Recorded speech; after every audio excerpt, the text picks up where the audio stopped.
When I ask you, how's your business, you say smoothly, I know I'm dying. When you tell them everything's cool or whatever the jargon they use now, I know your business is dying or dead. So you want the trappings of success without the sacrifice. And why?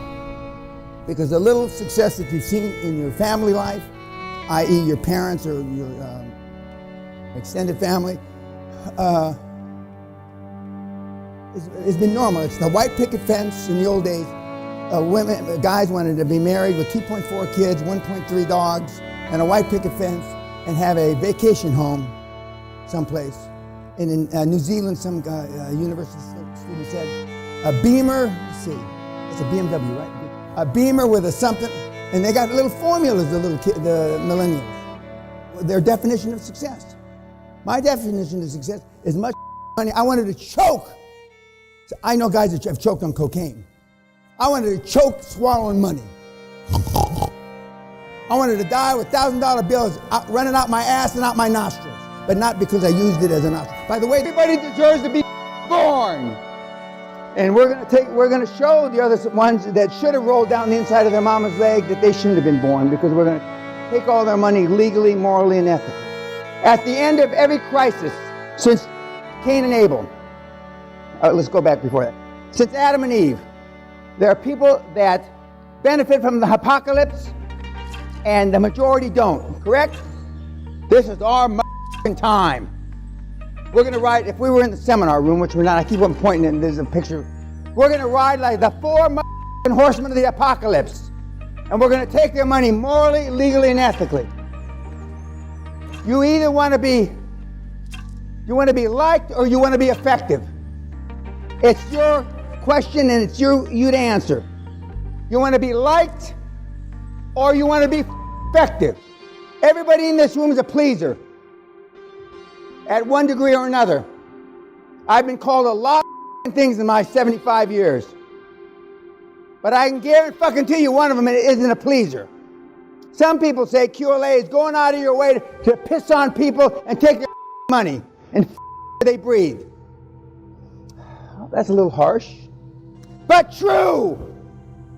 But true. This is the time. These times are things you can't change. I learned that young. I learned it with my in-laws. Those of you that are married, are you going to change your in-laws?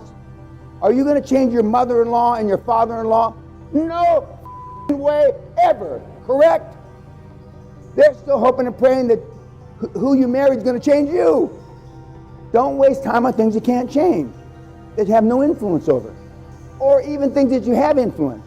Self-esteem in kids ends at 7 or 8 years old. It's built. For those of you that have kids older than that, unless they're very immature, I was immature at 7 or 8, so probably I was still building my self-esteem until I was 10 or 11.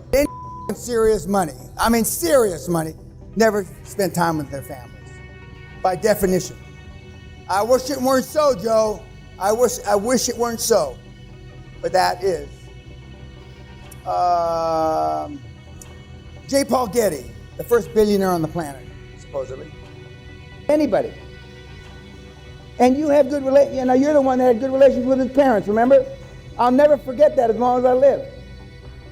That's why you're up. Yeah. All these guys have personal problems, and yet you want to get along with everybody. Isn't there a dichotomy?